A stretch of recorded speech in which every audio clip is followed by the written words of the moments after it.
Graça e paz. Amém. Quantos doentes psicossomáticos? Todos nós somos doentes psicossomáticos. Todos nós.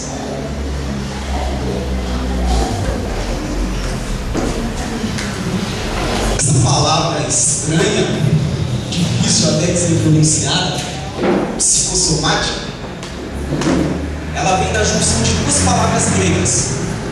Psico, que na realidade é psique, quer dizer alma ou mente, e soma, que é corpo. Então, psicossoma quer dizer mente e corpo.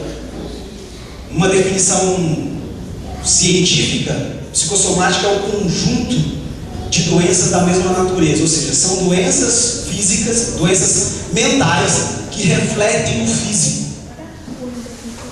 Alguns anos atrás seria absurdo falar isso. Alguns anos atrás seria uma coisa, puxa vida, isso é coisa de espírita, isso é coisa de quem vive nesses mantras aí, mas não é não. Nós vamos entender o porquê. Antes de começar, eu quero confessar a vocês que eu estava comentando com a minha esposa que antes de pregar, dependendo da mensagem que vai ser falada, se é uma mensagem motivacional, para poder alegrar o coração, eu já sou abençoado antes de vocês, já me sinto regozijante, já me sinto confortável. Mas quando é alguma coisa que eu falo sobre a nossa responsabilidade como crente, então quando eu venho aqui, eu já venho quebrado diante de Deus, já venho pedindo a misericórdia de Deus, porque aquilo que eu vou falar, muitas das coisas que a Bíblia diz que tem que viver, eu não vivo. Nós não vivemos. Por isso que a palavra de Deus está sempre tão acima, porque nós nunca vamos conseguir, nas condições que nós temos hoje, nessa vida, fazer 100%. Mas a palavra de Deus é como a palavra do pai que ama o filho, e ele vai dizer para o filho: filho, não faz assim, faz desse jeito.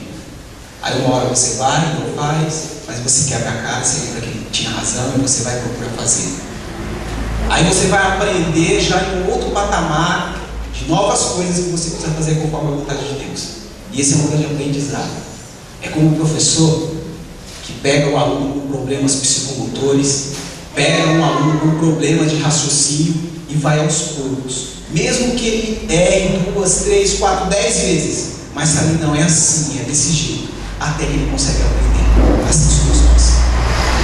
Então, não pensem em vocês que pelo fato de estar aqui, eu estou isento de olhar para a palavra de Deus e aquilo bater em mim e dizer: bom, eu preciso fazer como a palavra de Deus está fazendo. Então, como eu disse, eu também sou um doente psicossomático. Eu também preciso da palavra de Deus me orientando para que eu possa ser de acordo com a vontade de Deus, possa ser alguém justo, como diz a palavra do Senhor, que justiça é uma condição agradável para com Deus. Então, para que possamos ter essa condição, nós precisamos, como um filho que erra, mas está disposto a não errar mais, ouvir a palavra do Senhor e fazer conforme diz a palavra. Nós estamos bombardeados, antes de eu falar dos tipos e causas, estamos bombardeados por fatores, como disse, doenças psicossomáticas são doenças emocionais, mentais, que se projetam no corpo, na fisiologia. Mas nós sofremos com fatores externos. E eu quero enumerar alguns deles. Acredito que nós nunca estivemos tão, por incrível que pareça, se nós formos ver na época que o Fernando Henrique foi presidente, o Banco Itaú foi o banco que mais multiplicou seu capital. Ironia ou não, o Banco Itaú foi um dos financiadores da campanha à presidência do Fernando Henrique. Se houve favorecimento ou não, fica a questão, mas há a dúvida, há o questionamento. As pessoas, nesse afã de poder ganhar dinheiro, de poder ter uma vida mais confortável, elas acabam deixando de lado alguns princípios mais importantes e acabam se matando em jornadas que chegam até 16 horas de trabalho. É esse fator externo que exige da pessoa que que depois vai sofrer com essas doenças. As horas de sono perdidas, a atenção que o filho precisava que não foi dada, a atenção ao cuidado a ele mesmo que não se teve. Esse é o idealismo capitalista, que te mostra uma estética que interiormente não faz a diferença. Pelo contrário, faz a diferença sim, mas de maneira negativa. Nós temos o chamado poder paralelo. Hoje, polícia e a bandidagem se equivalem em forças. Hoje, os bandidos são tão mais organizados e até mais secretos nas suas ações do que a própria polícia. O poder paralelo está aí. Isso de alguma forma nos afeta. O crescimento da violência, banalização da vida em detrimento de um bem, de alguma coisa. Hoje se mata por um dinheiro que alguém sacou no caixa eletrônico. Hoje se mata por nada. A vida se tornou banalizada. Nós temos o que eu chamei de idealismo hedonista. É o consumismo que você consome para poder se sentir satisfeito com uma propaganda disse que você se sentiria se comprasse determinado produto. Tem a questão da padronização do estereótipo. A mídia vai dizer que roupa você deve vestir e quais são as medidas que o seu corpo tem que ter. Se você não tiver aquelas medidas, não usar aquela marca, você não é uma pessoa realizada. Nós temos a corrupção na política, na polícia. Até as pessoas que de alguma maneira se preservam com seus ideais, essas pessoas são procuradas para que elas possam se corromper. Alguns meses atrás, tenho certeza que vocês viram ou ouviram falar sobre um vídeo no YouTube que teve mais de 1 milhão de acessos. Foi daquela professora do Rio Grande do Norte, Amanda Gurgel. E aquilo teve uma repercussão muito grande. E recentemente, ela recusou um prêmio.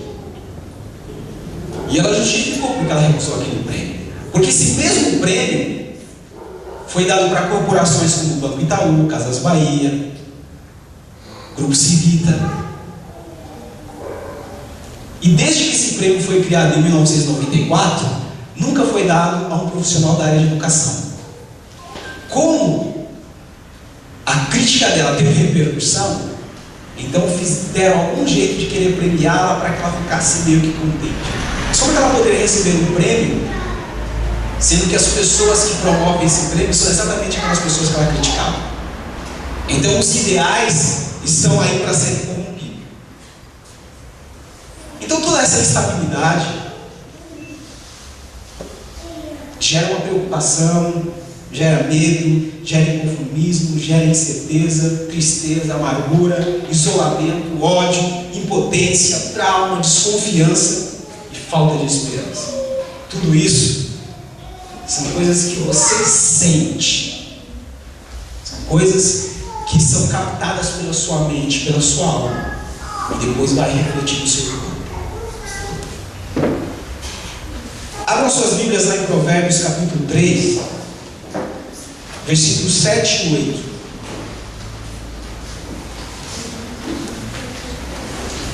Eu vou fazer a leitura de duas versões. Vou fazer a leitura da Nova Versão Internacional e da Nova Tradução na Linguagem de hoje. Provérbios capítulo 3, versículos 7 e 8.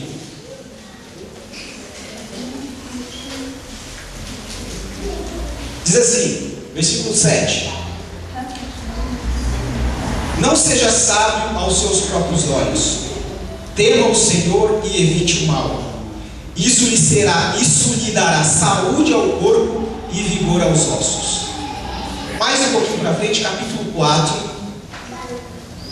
a partir do versículo 20. Provérbios 4, a partir do versículo 20. Meu filho, escute o que lhe digo, preste atenção às minhas palavras, nunca as perca de vista, guarde-as no fundo do coração, pois são vida para quem as encontra e saúde para todo o seu ser. Agora eu vou ler capítulo 3, versículos 7 e 8, nova tradução da linguagem de hoje. Não fique pensando que você é sábio, tema o Senhor e não faça nada que seja errado, pois isso será um bom remédio para curar as suas feridas e aliviar os seus sofrimentos. Agora, capítulo 4, versículo 20 até o 22. Filho, preste atenção no que eu te digo. Escute as minhas palavras. Nunca deixe que elas se afastem de você. Lembre delas e ame-as. Elas darão vida longa e saúde a quem entendê-las. Por que as doenças psicossomáticas estão acabando com as pessoas, estão tirando a paz, a tranquilidade, a saúde mental e física das pessoas? Presta atenção. Quando você está com raiva, geralmente os seus músculos tendem a contrair e o seu organismo se prepara para duas atitudes: ou fugir. Você está com medo do cachorro, está pitbull atrás de você, a sua reação é fugir com medo. Ou então, se é uma pessoa que vem para te agredir, você vai lutar, vai se defender. Agora, a sua ação, a sua atitude de se defender, ela é física, mas ela foi gerada por uma questão emocional. O medo em você te levou a ter uma atitude. As pessoas, em sua maioria, isso eu digo às cristãs, estão apegadas a uma tradição. Ou a pessoa é tricotomista, ela entende que o ser humano se divide em corpo, alma e espírito. Ou ela é dicotomista, entende que é apenas corpo e alma, ou corpo e espírito. Ou monista, que entende que o ser humano é uma coisa só. Mas essa maneira de se ver o ser humano é uma maneira grega. Aliás, a nossa cultura está totalmente dominada pela cultura grega, tanto que muitas das palavras que nós usamos são de origem grega.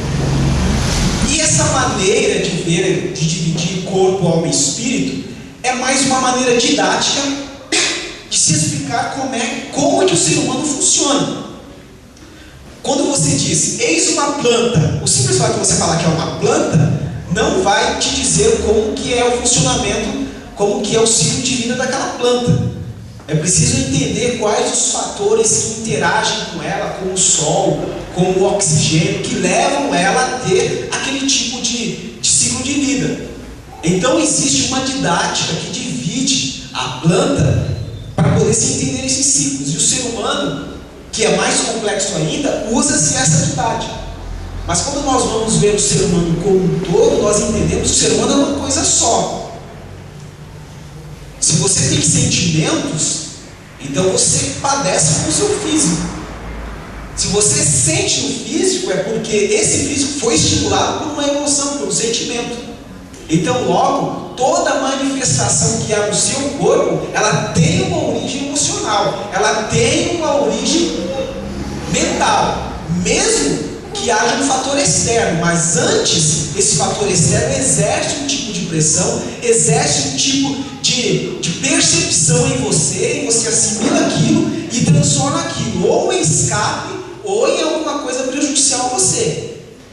Acontece que nós sempre vamos ter algum tipo de reação. E os tipos de doenças psicossomáticas, eu procurei dividir de uma maneira que fique mais fácil de entendermos. Então, o primeiro tipo são as articulações. As articulações são os pontos e contatos com os ossos. Essas articulações, elas amenizam o impacto dos movimentos. Quando você anda, as articulações do seu joelho sofrem toda uma pressão do seu peso e do seu movimento. Conforme vai movimentando, tem um impacto. E essas articulações é que ameniza esse impacto. É como se fosse uma espécie de mola, que faz com que esse atrito não venha se desgastar a ponto de você não poder andar mais ou mover qualquer parte do seu corpo. Então, o primeiro tipo de doença psicossomática vem nas articulações. Aí, meu amigo, pensa em todos os sítios possíveis: artrite, artrose, tendinite, os reumatismos, todos eles se originam das articulações. Segundo, é a cardiovascular.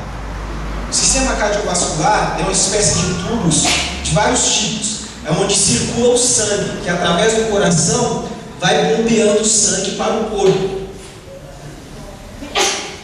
E aí, quando se trata desse sistema, você pode pensar nas doenças que podem existir: hipertensão, mais conhecido como pressão alta; a taquicardia, mais conhecido como os batimentos acelerados do coração; a angina, que é aquela famosa dor no peito. Nós temos outro tipo, que é dermatológico. A pele é o maior órgão do corpo humano. Tem mais ou menos 2 metros. E doenças como vitiligo, que é a perda da pigmentação da pele, dermatite, a herpes urticária, todos esses tipos de inflamação da derme, da pele, também são psicossomáticas. Vocês já vão ver por quê. Outro tipo de doença psicossomática, até eu estou enrolando para falar, psicossomática, é o sistema endócrino e metabólico. Esse sistema produz e secreta hormônios na corrente sanguínea. Os órgãos principais que compõem esse sistema são o hipotálamo, hipofise, tireoide, os testículos e ovários. E a doença mais típica desse sistema é a diabetes. Mais um tipo, que é gastrointestinal. Esse sistema fornece nutrientes para o corpo, para que o corpo possa exercer suas funções de maneira adequada. Aí vem as úlceras, gastrite, retocolite, que é a doença de teor intestinal, doenças do intestino. Mais um tipo, que ataca o sistema nervoso. O sistema nervoso é responsável pelo ajustamento do organismo ao ambiente. A função do sistema nervoso é perceber e identificar as condições ambientais externas, bem como as condições dentro do próprio corpo, e elaborar respostas que se adaptem a essas condições. É todo um mecanismo. É um computador que vai reconhecer o software. E aí no sistema nervoso é que se tem enxaquecas e vertigens. Último, respiratório. O sistema respiratório humano é constituído por um par de pulmões e por vários órgãos que conduzem o ar para dentro e para fora das cavidades pulmonares. A angina, aquela dor no peito, ela acontece quando falta oxigênio nos pulmões. Quando não tem esse tipo de oxigênio. E as doenças, asma, bronquite. Se nós formos ver as doenças que nós sofremos, é claro que o fator externo influencia muito. Mas eu vejo que nós, individualmente, somos os maiores responsáveis por todas as doenças das quais somos acometidos. Por todas. Todas. Os tumores, falência de órgãos, degenerações de células de órgãos, ulcerações, neuroses, psicoses, queda de resistência a vírus e bactérias, que é o sistema imunológico baixo, as infecções, as micoses, as alergias, insônia, queda de cabelo, baixo desempenho intelectual e sexual, tendência à obesidade, alcoolismo, dependência de remédios e drogas. É responsabilidade nossa. É claro que eu enumerei algumas causas principais, mas sabe qual é a causa primária dessas doenças? Porque as pessoas não expõem as suas emoções. Essas doenças acontecem porque você, porque eu não falamos das nossas emoções. Você ficou com raiva da sua esposa? Externa isso. Ficou com raiva do seu marido? Externa isso. Se o seu esposo, se a sua esposa não pode ouvir isso, tem alguém que pode ouvir isso. Deus. O pastor falou aqui na terça-feira que o crente maduro, ele chega para Deus e diz o que ele está sentindo. Ele não fica com uma emoção ruim, nem no seu coração, nem na sua mente. Ele externa. Vocês já pensaram? Parece coisa boba, mas nós ficamos doentes porque não falamos das nossas emoções. Nós só queremos contar as coisas boas. Acontece que essas emoções ruins, elas são reconhecidas pelo corpo como algo estranho. E nós sabemos que o corpo, ele repele todo organismo estranho. Como nós não experimos, não externamos isso da maneira natural que tem que se externar, que é falando, que é verbalizando, aí o corpo vai externar isso fisicamente, aí você vai sentir dor. Aí você vai ao médico, o médico não sabe, não consegue identificar clinicamente, mas é uma doença mental que está te atrapalhando fisicamente. Por isso, eu quero ressaltar aqui, gente, a importância do pequeno grupo.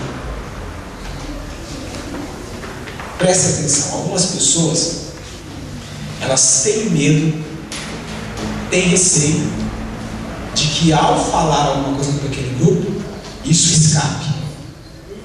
Primeiro, esse medo, se te domina a ponto de você não falar, já vai te trazer um problema sério depois.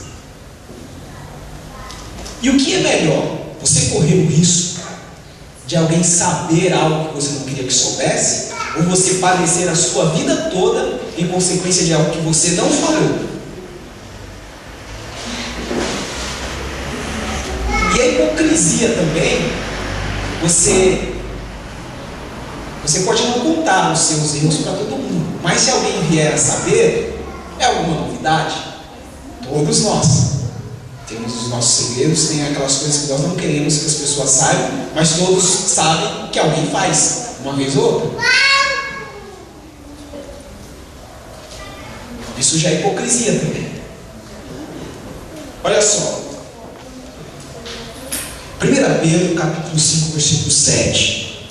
Entreguem todas as suas preocupações a Deus, pois Ele cuida de vocês. Aí você pode dizer, tá vendo, Marcelo? Ele fala só com Deus. Não. Tiago, capítulo 5, versículo 16. Confessai, pois, os vossos pecados uns aos outros, e orai uns pelos outros para serdes curados. Muito pode por sua eficácia a súplica do justo.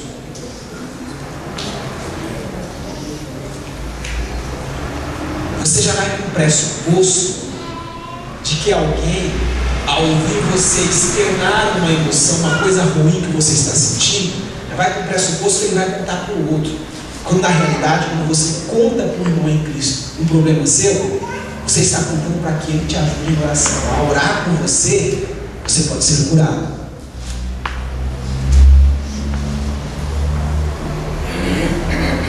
Estou falando porque sei que há resistência em relação aos pequenos grupos. Mas eu, particularmente, eu sou prova de que o pequeno grupo me ajudou e tenho amigos que podem dizer o quanto me ajudou e o quanto ajudou a eles também.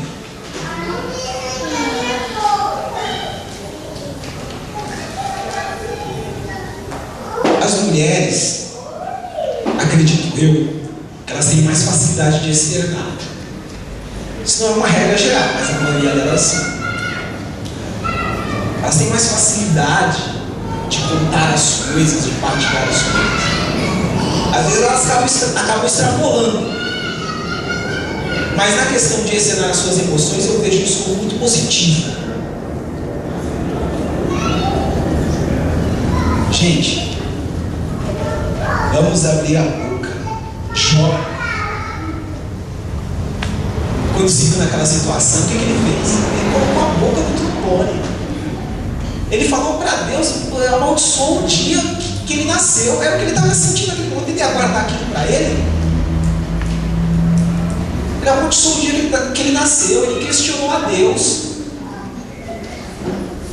Ele colocou para fora. Ele falou: o que me resta agora, se não externar a minha tristeza?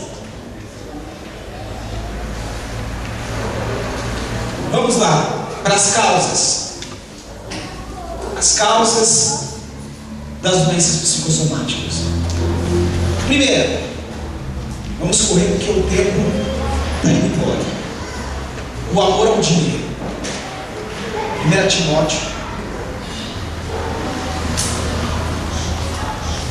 diz assim: porém, os que querem ficar ricos caem em pecado ao serem tentados e ficam presos na armadilha de muitos desejos tolos, que fazem mal e levam as pessoas a se afundarem na desgraça e na destruição. Pois o amor ao dinheiro é uma fonte de todos os tipos de males, e algumas pessoas, por quererem tanto ter dinheiro, se desviaram da fé e encheram a sua vida de sofrimentos.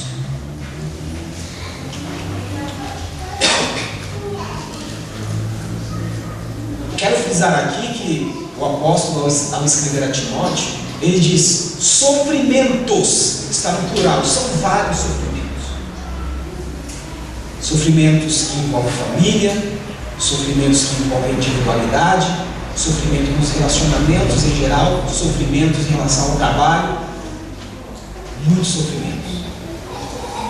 Pensa aí, se você não conhece, ou se você não se identifica com alguém que nesse afã sofreu, está sofrendo, alguém da família sofreu. Ganhar dinheiro é importante, o cristão precisa trabalhar para isso, mas ele não pode ferir, infringir princípios que estão acima disso. Gente, se nós formos tentar resumir a vida cristã, nós vamos resumir em uma palavra, que é amor. E amor consiste em relacionamentos. Então, o bem mais precioso que você tem nessa vida são os seus vínculos afetivos, são os seus relacionamentos. Seus pais, seus filhos, seus amigos.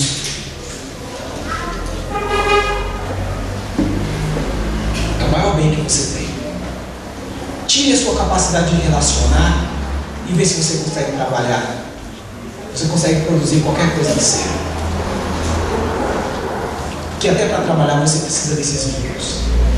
Tudo que você vai fazer, existe algum vínculo relacional. Mas a pessoa que tem amor ao dinheiro, ela pode não perceber, mas ela vai se tornar uma pessoa avarenta. Quanto mais ela tem, mais ela quer, e menos ela vai dar. Vai se tornar uma pessoa egoísta. Tudo que ela ganha é para o seu próprio benefício. Vai se tornar uma pessoa solitária, porque com o dinheiro vai ser difícil identificar quais são seus verdadeiros amigos. Vai se tornar uma pessoa depressiva, porque o dinheiro não supre as suas necessidades básicas. E vai se tornar também uma pessoa intolerante, que o dinheiro vai te trazer a sensação de poder, e aí você fica arrogante e prepotente. Provérbios, no capítulo 28, versículo 22, diz assim: o ganancioso tem tanta pressa de ficar rico que nem percebe que a pobreza está chegando. Ganhar dinheiro é mais efêmero, é mais passageiro que a sua própria vida. Segunda causa, porque as pessoas ficam doentes, é a pessoa que tem inabilidade relacional, a pessoa que não tem capacidade de se relacionar adequadamente. Colossenses capítulo 3, versículo 13. Não fiquem irritados uns com os outros e perdoem uns aos outros caso alguém tenha alguma queixa contra outra pessoa. Assim como o Senhor perdoou vocês, perdoem uns aos outros. A maior dificuldade encontrada por alguém que não se relaciona bem é a capacidade de perdoar.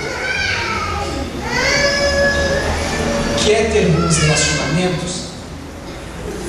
Então, não enumere a sua cota de perdão.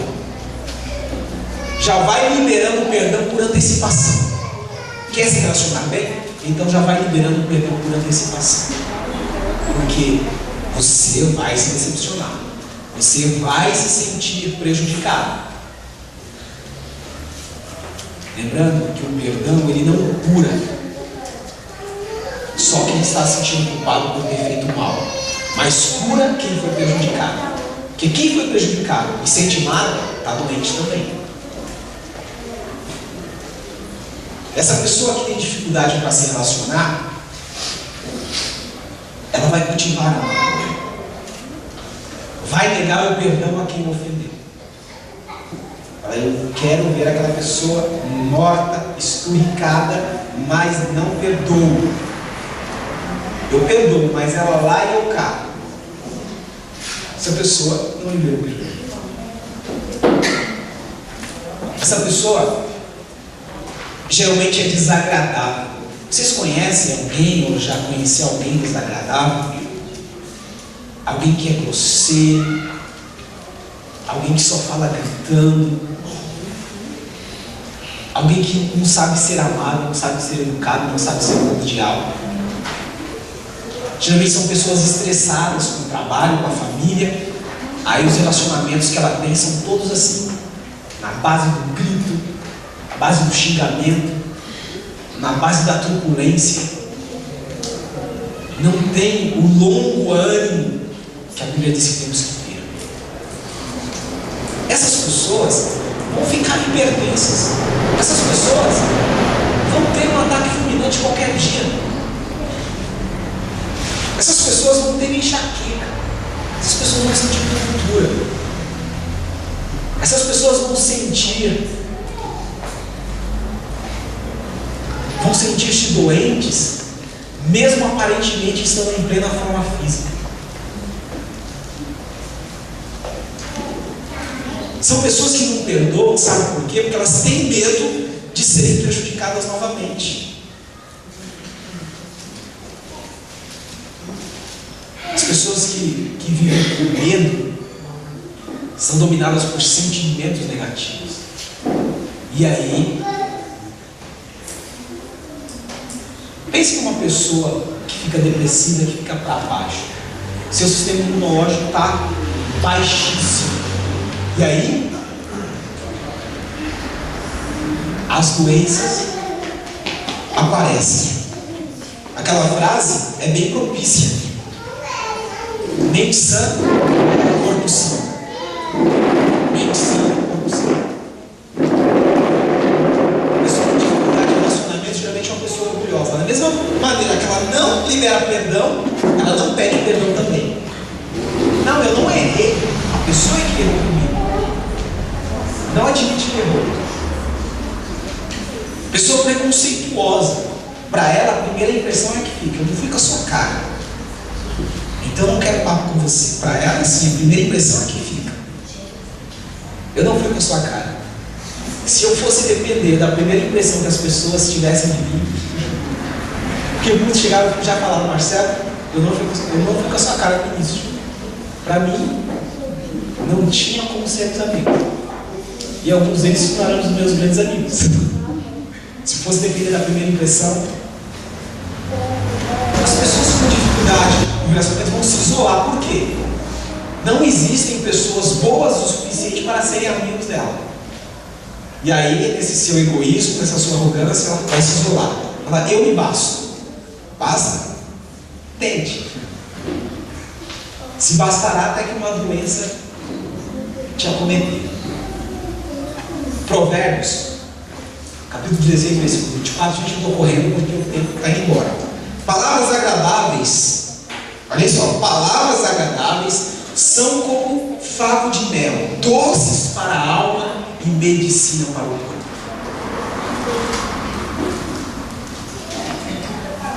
Chame a sua esposa de meu amor todos os dias, mesmo que ela te deixe morrendo de raiva. Chame a sua criança sapeca todos os dias de meu benzinho, amor do papai, da mamãe. Porque essas palavras que você está dizendo para ela, aliás, essa é a única maneira em que você pode, de uma maneira autodidata, se medicar ou medicar alguém. Palavras agradáveis. E principalmente quando você tiver com vontade de falar aquele palavrão,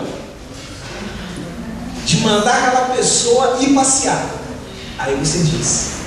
Você pode até dizer, ó, estou chateado com você, mas eu amo você demais. Aí você vai estar se medicando e não vai estar envenenando a outra pessoa. É possível você corrigir os filhos, dar boca nos filhos, sem precisar ser grosseiro, sendo agradável.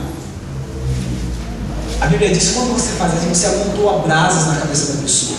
Imagina aquele filho mal criado, você foi lá e o tratou bem, corrigiu, impôs a disciplina, mas tratou bem. Fala, puxa vida, eu fiz a coisa errada e mesmo assim meu pai e minha mãe ainda gosta de mim, me dá carinho, me dá amor. Ela vai se sentir constrangida.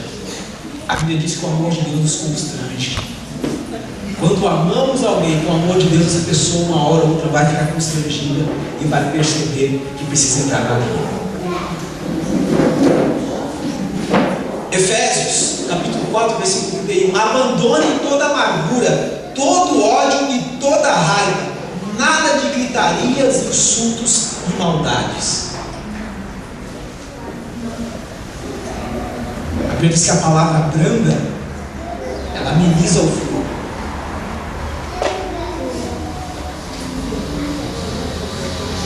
Pense na pessoa mais estourada que tem aqui na igreja, a pessoa mais sanguínea.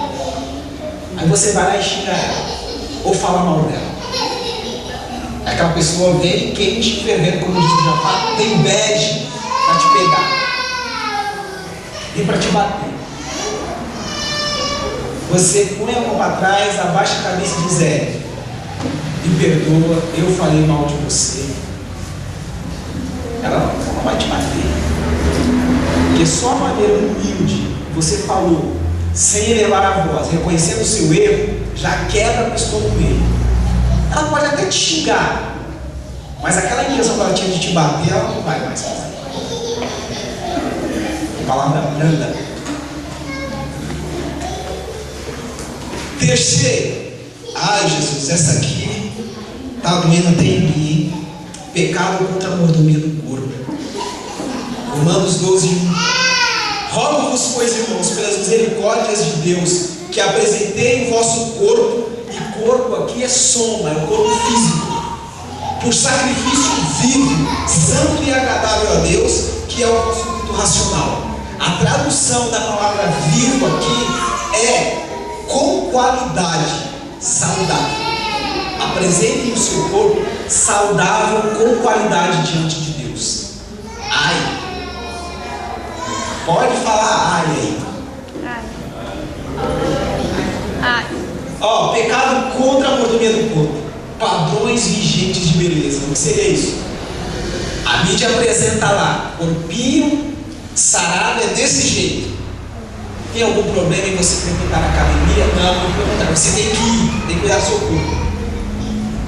Mas a pessoa fica descontente. Olha pra mim, olha a minha barriga, olha, tá caído.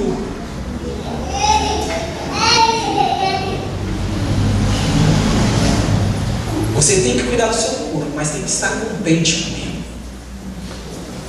Porque se você não gosta do seu próprio corpo, ninguém vai gostar.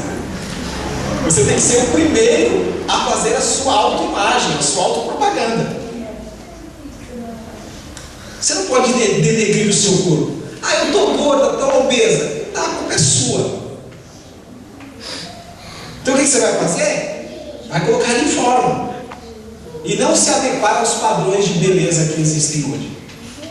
Preste atenção, existe algo chamado IMC, já tem um mais, que é mais recente, mas IMC é índice de massa corporal, ou seja, existe uma quantidade de massa que é propícia para a sua estatura.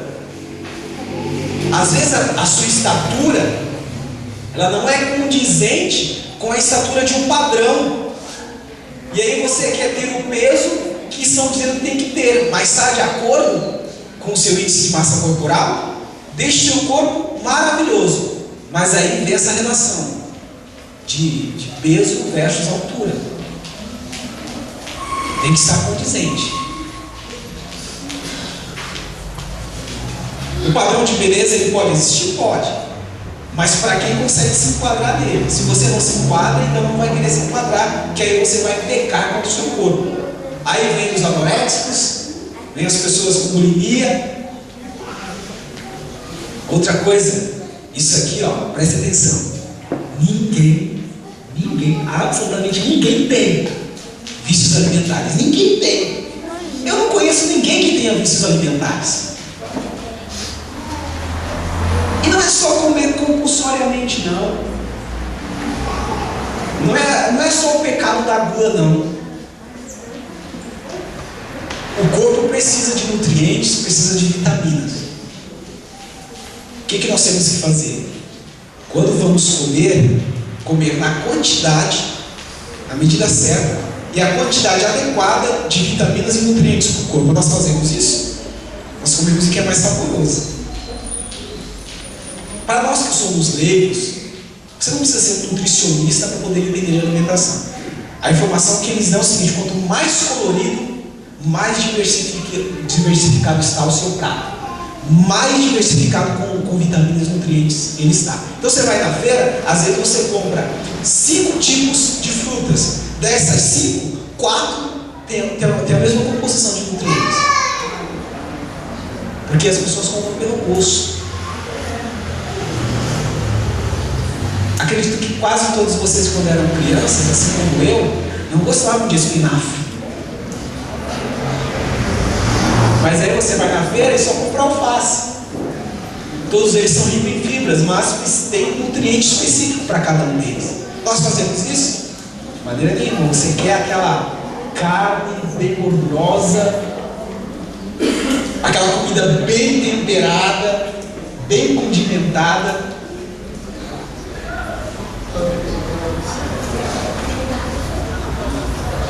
Outra coisa que na CBP ninguém é, tá? Se as outras pessoas lá na CBP não tem pessoas sedentárias, não, tá? Não tem pessoas sedentárias na CBP. Preste atenção. Um carro, para ele poder atingir a sua velocidade máxima, você bateu a chave, ele já não sai a 100 por hora. Ele tem um tempo para que ele consiga pegar aquela velocidade. O que ele precisa? Ele precisa de começar a se movimentar para atingir aquela velocidade. Ele não sai do 0 para 100. Você não vai sair da sua forma física aí, de bolinha, para uma forma adequada, no estalar de dedo, ou uma dieta fantasma que você passa. É preciso exercício. E esse exercício, ele é gradativo. Se você tem a meta de perder 10 quilos, talvez você leve meses para conseguir perder 10 quilos, e você talvez leve um mês.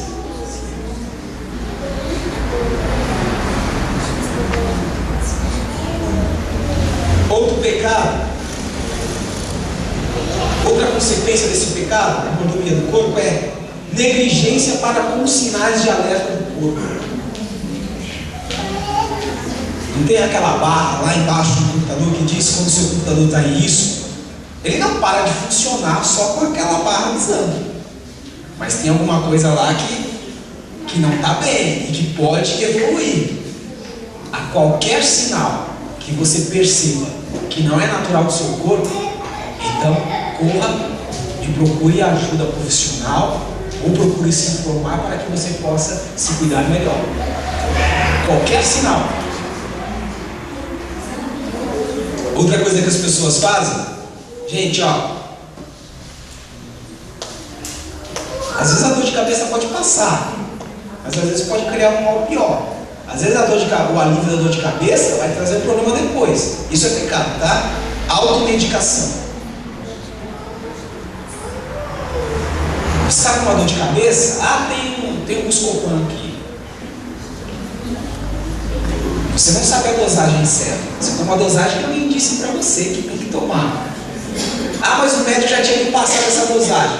Mas você está com o organismo propício para aquela dosagem? O médico erra, você não vai errar. O profissional que estudou há tantos anos erra, você não vai errar. Não, mas a minha dor de cabeça passou. Aí você vai ter uma dor de cabeça ainda maior com problemas futuros. O pior veneno é aquele que derruba de uma vez, porque aquele vai matando aos poucos. Porque quando você percebe, não tem mais jeito. O pior veneno é esse. Olha só, Provérbios 20, 27. O Senhor deu aos seres humanos inteligência e consciência. Ninguém pode se esconder de si mesmo. Tomou remédio por conta própria? Tomei. Mas não tenha consciência do mal que isso pode causar. Não tente outra justificativa. Gente, por último, porque as pessoas ficam doentes, é a adoção dos padrões do mundo. Romanos capítulo 12, versículo 2.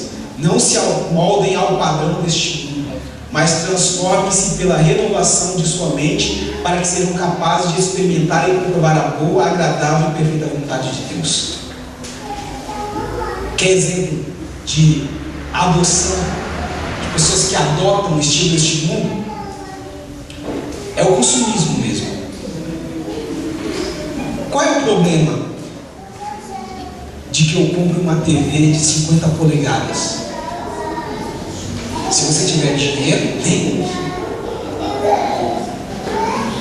Mas quanto custa uma TV de 50 polegadas? Mais de R$2.000. Aí quando você ganha R$1.000, já era. Se você não trabalhar 6 meses para juntar a grana, vai comprar acima do seu orçamento, está na roça. Mas por que eu faço isso? Puxa, eu quero que todos saibam que eu posso ter aquilo que eu quero, mas sem condições. O mundo vai dizer que você pode pagar em 50 vezes, mas dá para pagar em 50 vezes? Ao fazer esse crediário, você já vai ter eliminado todos os outros critérios que têm que ser eliminados. Outra coisa é o estilo de vida pautado no hedonismo. O que é isso? São as pessoas que são compulsivas. Elas compram porque aquilo lhes dá prazer. Semana passada eu estava assistindo aquele programa lá da Band, a Liga, sobre os fanáticos por coisas. Tinha um garoto de 23 anos que ele gastou o equivalente a um carro zero só em produtos do Harry Potter. O equivalente a um carro zero só em produtos do Harry Potter. Um outro rapaz coleciona videogames. Tudo que você imaginar. Ele tem uma sala inteirinha só de videogame. Ainda usa o espaço na casa do pai dele para guardar os videogames. Já ofereceram R$100.000 no videogame e ele não quis vender. E sente prazer em comprar essas coisas. E a reportagem mostrou, chegam a 3, 4 videogames para ele comprar. Ele gastando a grana, tornando a grana. Por que isso? Ele sente prazer. É hedonismo, é o prazer pelo prazer. É bom você ter um cartão de crédito ilimitável que você vai fazer comprar o que você quiser. É bom. Mas tem pessoas que têm prazer só na compra e depois não usam. É só o prazer de ir lá e gastar. Essas pessoas vão ter sérios problemas depois, porque depois vem a fatura. Depois ele olha para trás e vê o que ele deixou de conquistar. Aí cai a ficha, vai ficar triste, vai ficar amargurado, vai ficar propício a doenças. As pessoas adotam o padrão deste mundo perdendo o seu senso ético. Eu vou ser preso se eu for ali na banquinha do Marcos Freire comprar um DVD pirata? Não vai. Não vai. Mas é uma questão ética. Mas as pessoas vão lá e compram um DVD pirata. Elas vão lá e compram.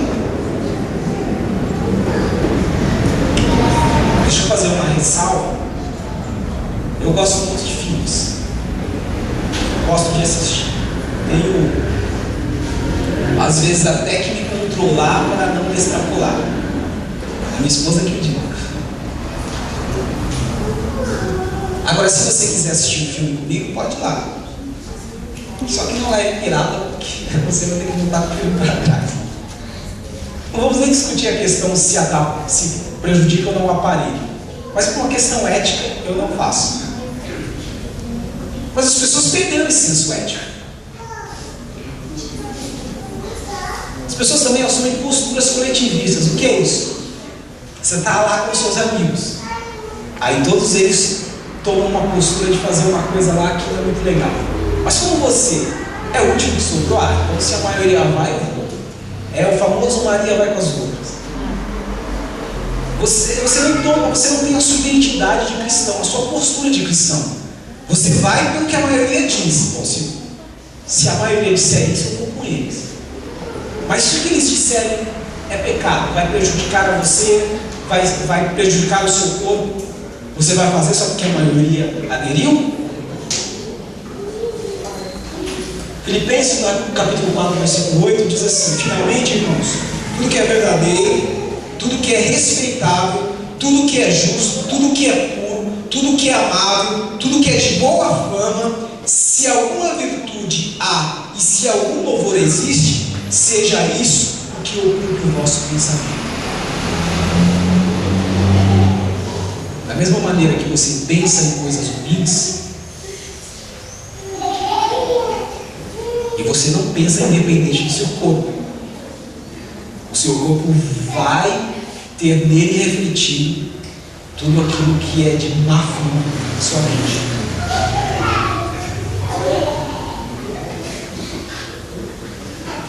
Quando você se vê diante de situações de tensão, que você sente raiva, ódio, tristeza, amargura, procure alguém, o seu melhor amigo, sua esposa, pastor, pessoal do seu pequeno grupo, aquele grupo de amigos que estão dispostos a te ajudar, e externo, gente, não deixem de falar.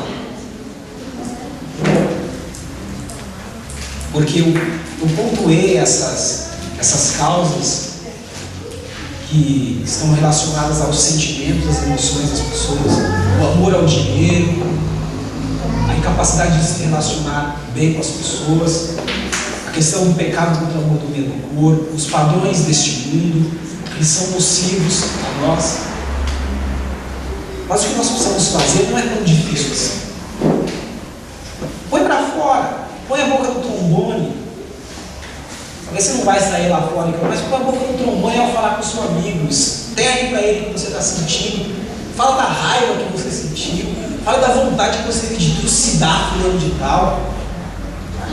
Fala que se você não fosse crente, você teria enfiado a mão na cara dele. Fale. Porque você sente isso, você pensa isso. Você é ser humano. Você pode controlar as suas atitudes, mas as suas emoções, só Deus sabe o que seria de você se você não as controlasse.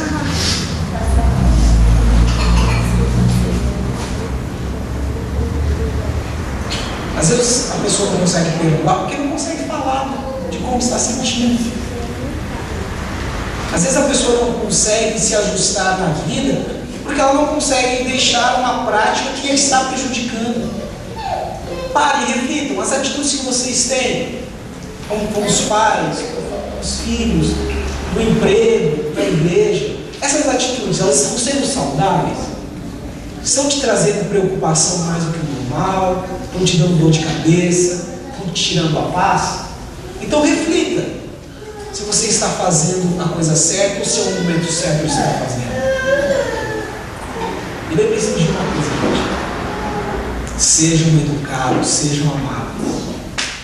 por mais que aquela pessoa, você pense que ela mereça ser excomungada, ser esconjurada.